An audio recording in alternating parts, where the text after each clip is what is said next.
लपंडाव. प्रेक्षकांनो, मालिका खूपच सुंदर वळणावरती आलेली आहे. आत्तापर्यंत आपण पाहत आहोत की इकडे जे काही साम दाम दंड भेद करता येतील ते मनस्विनी करण्याचा प्रयत्न करते आहे आणि सखीला अडकवण्याचा सुद्धा आता प्रयत्न करते आहे आणि ती त्याच्यामध्ये यशस्वी झालेली आहे. सखीच्या घरामध्ये ड्रग्ज सापडवून देण्यामध्ये मनस्विनी यशस्विनी झाली असली तरी सुद्धा या वेळेला कोणी नाही पण आता मा समोर आलेल्या आहेत, म्हणजेच कबीरची आजी. आणि त्या आजीने आता इकडे सखीची सुटका केली. पण हे सगळं कसं घडलंय आत्तापर्यंत? तर आता मा इकडे सखीच्या राग करायच्या, सखीला डोळ्यासमोर धरत नव्हत्या. मग अचानकपणे असं काय झालंय की ज्याच्यामुळे मांना आता इकडे सखीला सोडवावंसं वाटलंय? नक्की काय घडलंय, कसं घडलंय? आणि इतकंच नाही आहे तर माननी आता इकडे सखीला या सगळ्यामध्ये अडकवणाऱ्या मनस्विनीचं पण भांड फोडलंय. नक्की काय केलंय, कसं केलंय, सविस्तरपणे पाहूया. इकडे सखी आता हारलेली आहे. प्रत्येक गोष्टीमध्ये तिला काहीच उजेड दिसत नाहीये, कारण प्रत्येक वेळेला अंधारच तिच्या डोळ्यासमोर येताना तिला आता दिसत आहे.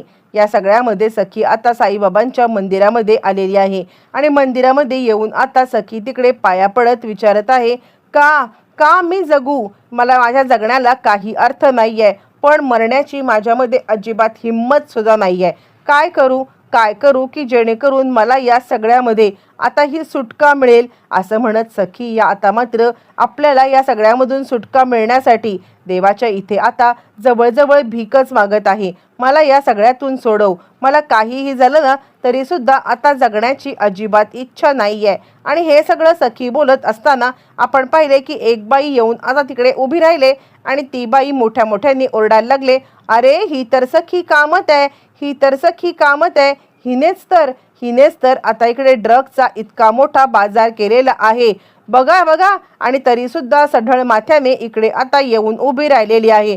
लवकर या असं म्हणत ती आता सगळ्यांना तिकडे बोलवते आणि त्याच वेळेला मात्र आता सगळेजण तिच्यावरती तुटून पडतात आणि अगदी विचित्र पद्धतीने मात्र आता एक माणूस तिच्या खांद्यावरती हात ठेवतो आणि काय सखी मॅडम, मला पण देणार का ड्रग? यावरती सखी चिडते, त्याचं थोबाड फोडते आणि खबरदार, मी हे सगळं केलेलं नाहीये, मला या प्रकरणामध्ये अडकवण्याचा प्रयत्न केलेला आहे असं म्हणत सखी आता त्याच्या अंगावरती चांगलीच ओरडलेली आहे. पण तरी सुद्धा तो निर्लज्ज माणूस आता तिच्याशी जवळीक करण्याचा प्रयत्न करत आहे. बरं, हे सगळं होत असताना सखी आता धावत पळत तिकडून पळून चाललेली आहे आणि ती घरी येते. घरी आल्यावरती इकडे आता घडलेला प्रकार ती सगळा आता दाभाडे काकूंना सांगते. बरं, तोपर्यंत इकडे आता सांगायला लागते ती म्हणजे नंदाक्काच्याकडूनच खरं तर ते पेपर हरवलेले आहेत, पण आता हे अजूनही समजलेलं नाही आहे ते म्हणजे इकडे मनस्विनीला.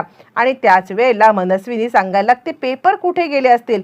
नंदाक्का सांगते, तुझे पेपर आता हरवले, पण हे पेपर हरवल्यावरती तू किती दिवस या सगळ्यामध्ये सर्वाईव्ह करू शकणार आहेस?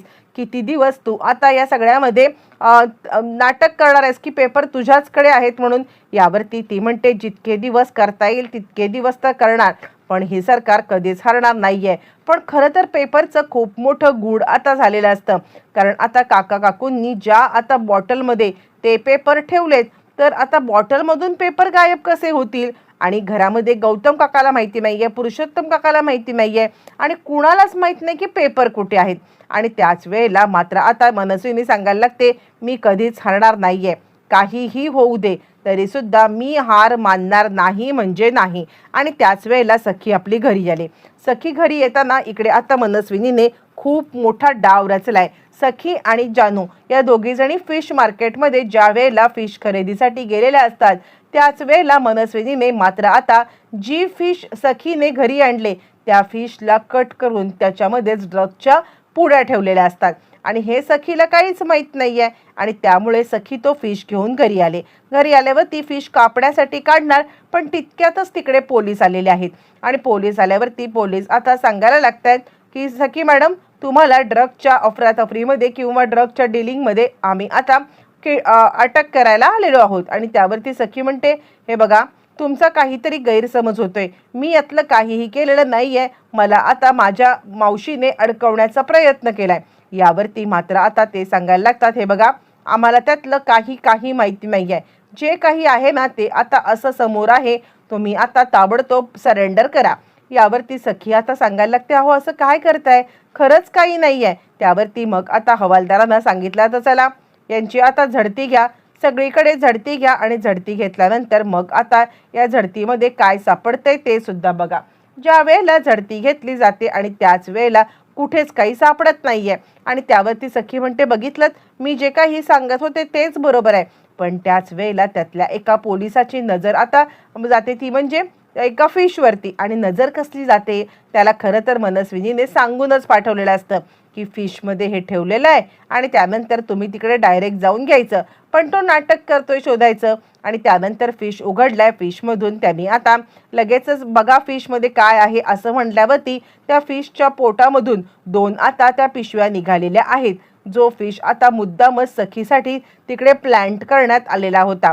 पिशव्या दिसल्यावरती मात्र आता इकडे ड्रगच्या इकडे पोलीस सांगायला लागतात, चला यांना अटक करा. आत्तापर्यंत या खूप नाटक करत होत्या ना, आता ह्यांचं नाटक संपलेलं आहे, आत्ताच्या आत्ता यांना अटक करा असं म्हटल्यावरती मात्र आता कान्हा तिकडे आलाय. आत्तापर्यंत कान्हा तिकडे नव्हता, पण त्यानंतर कान्हा आलाय आणि काय चाललंय, 1 मिनिट, सखी मॅडम कधीच असं काहीच करू शकणार नाहीये, तुम्ही उगाचच त्यांच्यावरती असे काही आरोप करू नका असं म्हणत कान्हा आता तिला बाजूला म्हणजे सखीला वाचवण्याचा प्रयत्न करतोय.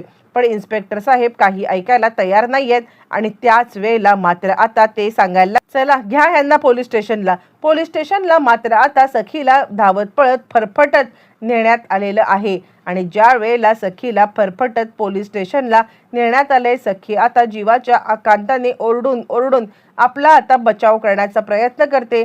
कान्हा विचार करतोय, नाही नाही, हा सुद्धा मनस्विनी सरकारचाच डाव असणार आहे, हिला आता धडा शिकवायलाच पाहिजे. आणि त्यासाठी कान्हा आपल्या आजीची मदत, इकडे कान्हा घरी आलाय. आजी म्हणते, झाली तुला फुरसत मिळाली घरामध्ये यायला. यावरती कान्हा म्हणतो, आजी तुला माझी मदत करावी लागेल. आणि यावरती ती सांगते, बघ त्या सखीचा काही मॅटर असेल ना तरी सुद्धा माझ्याकडे येऊ नकोस, मला त्या सखी मॅटरमध्ये काहीही इंटरेस्ट नाही आहे. आणि आत्ताच मी न्यूज बघितलेली आहे, ती आता ड्रग डिलिंगच्या याच्यामध्ये अडकलेली आहे ना, आणि अशा मुलीची मदत करायला तू मला सांगणार आहेस का. यावरती कान्हा म्हणतो, आजी जसं मला माहिती आहे ना तसं तुला सुद्धा माहिती आहे, तुला सुद्धा माहिती आहे की खरं सखी असं काहीच करू शकत नाहीये, तू स्वतःच्या मनाला विचार ना. यावरती ती म्हणते, हे बघ सखीच्या प्रेमात तू असशील, मी नाहीये. यावरती कान्हा म्हणतो, म्हणजे तुला कळतंय ना की मी सखीच्या प्रेमात आहे, माझ्यासाठी तरी इतकं करशील का. यावरती आजी सांगायला लागते, करेन, नक्कीच करेन, कारण आजीच्या खूप मोठ्या मोठ्या ओळखी आहेत पोलिसांमध्ये आणि आता आजी सखीला 100% सोडवू शकत असते. पण त्याच वेळेला आता इकडे आजी सांगायला लागते, मी सखीला नक्कीच सोडवेन, पण त्यानंतर माझी आता एक अट आहे आणि ती अट तुला मान्य करावी लागेल. कान्हा सांगतो, तू मला फक्त सांग, जी काही तुझी अट आहे ना ती मी मान्य करेन. आणि त्यावरती मग आजी डायरेक्ट पोलीस स्टेशनला आले, पण आजीने अट मात्र काही सांगितलेली नाही या प्रेक्षकांनो अजून. आणि त्यानंतर मग आता आजी पोलीस स्टेशनला आल्यावरती मग आता पोलिसांना सांगायला लागते, 1 मिनिट, मला आता तुम्ही एक गोष्ट सांगाल का, तुम्ही या पोरीला कोणत्या बेसिसवरती अटक केलेली आहे. आणि त्यावरती ते आता सांगायला लागतात, काय म्हणजे ह्यांच्या घरात ड्रग सापडलं. आजी म्हणते, घरामध्ये ड्रग सापडलं असलं तरी सुद्धा हिने ड्रग घेताना देताना समजले का, बघितलेत का. पोलीस सांगतात, फोटो आहेत आमच्याकडे. म्हणजे आता हे फोटो सगळीकडेच व्हायरल होत आहेत. आजी सांगते, हे फोटो एडिटेड असू शकतात, तुम्ही या सगळ्यामध्ये आता इकडे चौकशी केलीत का. डायरेक्ट कमिशनर साहेबांचा फोन आलेला आहे आणि कमिशनर साहेबांचा फोन आला मात्र आता सगळ्यांची ततपप झाली.